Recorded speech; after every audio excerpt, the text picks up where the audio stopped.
Eu estava lendo aqui o Salmo 90 e aqui eu li numa parte que diz assim: quando me invocar, eu o atenderei, e na tribulação estarei com ele.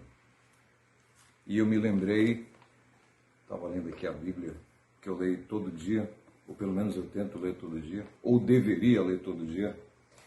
Me lembrei de uma época em que eu estava passando por uma tribulação muito grande, estava estudando, estava procurando espaço na televisão,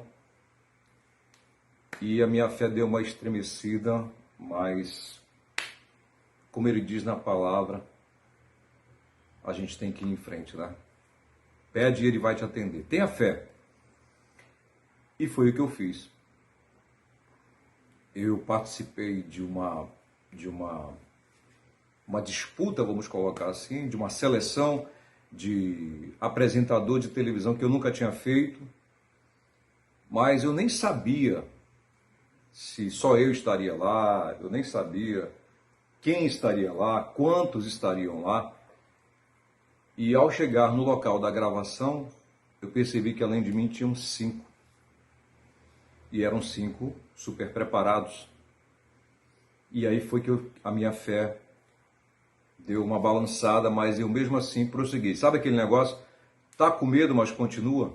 E eu fui e fiz o teste. Mas eu não sabia que já tinha um escolhido já, né? Aquele teste era só ficela. Mas mesmo assim eu aguardei. Vocês sabem o que aconteceu? Aconteceu que eu não sei bem os motivos, mas assim, parece que uns foram desistindo, os outros não se agradaram do programa, do salário, o outro recebeu uma proposta melhor. Aqueles outros que estavam na minha frente foram saindo, e só ficou eu. Mas mesmo assim, eles não queriam que fosse eu, a direção maior não queria que fosse eu, queria que fosse um outro. Aí colocou uma prova para mim.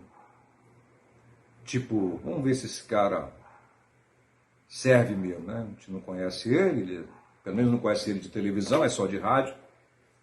E aí disseram, olha, vai ter um outro teste. Eu também não perguntei, né? Que teste? Como é que é? Vai ter um teste de novo, dia tal. E dia tal eu estava lá.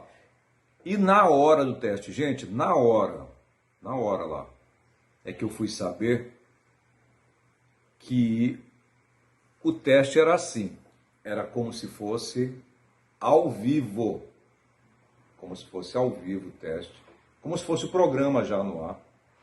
Outra coisa que eu não sabia, que tinha um monte de convidados para assistir esse teste, e esse teste era, inclusive, com alguns funcionários da televisão, salvo engano até com parte da diretoria no auditório. Cara, foi dos momentos mais tensos da minha vida, porque ele falou, olha, você não pode errar. Já pensou falar para um garoto, você não pode errar, hein? Não pode errar. É como se fosse ao vivo. Cara, e ali eu fiquei. Você fica aqui no centro do palco, fiquei. Me lembro como se fosse hoje. Eram 3 minutos. 3 minutos, hein? Cara, e eu ali, meu Deus, o que é que eu vou falar? 2 minutos. 1 minuto. 30 segundos. Cara, nos 10 segundos, eu tremia. E eu juro para vocês que a minha vontade foi sair correndo. Mas eu não saí. A partir dali, eu criei na minha mente uma espécie de um recurso que tipo, pum, eu tô aqui, só eu e a televisão. E está ao vivo, milhares de pessoas estão me vendo. E assim eu fiz. E pela fé, e como eu tinha ido de boa vontade, estava com muita vontade realmente de vencer, eu não tenho dúvida disso, que Deus colocou a mão e eu tive êxito. E a partir dali começou uma trajetória bonita em vários programas da TV, que numa outra oportunidade eu conto para vocês. Uma parte da minha história que eu faço uma associação com a palavra de Deus para dizer: tenha fé. Apesar da tribulação, tenha fé. Mesmo que você não saiba o que está à frente, tenha fé. Deus é aquele carro que a gente está dirigindo, mas é Ele que está no comando, numa estrada escura e com aquela luz alta do carro, que só vai até um ponto, não enxerga na estrada só até um ponto, a partir dali aquela parte escura, é Deus que comanda. Eu tive fé e eu venci. E você? Tem fé? Se tiver com medo, vai assim mesmo, porque na tribulação Ele vai estar contigo. E como diz a palavra do início aqui do vídeo, Ele vai te atender. Seja feliz.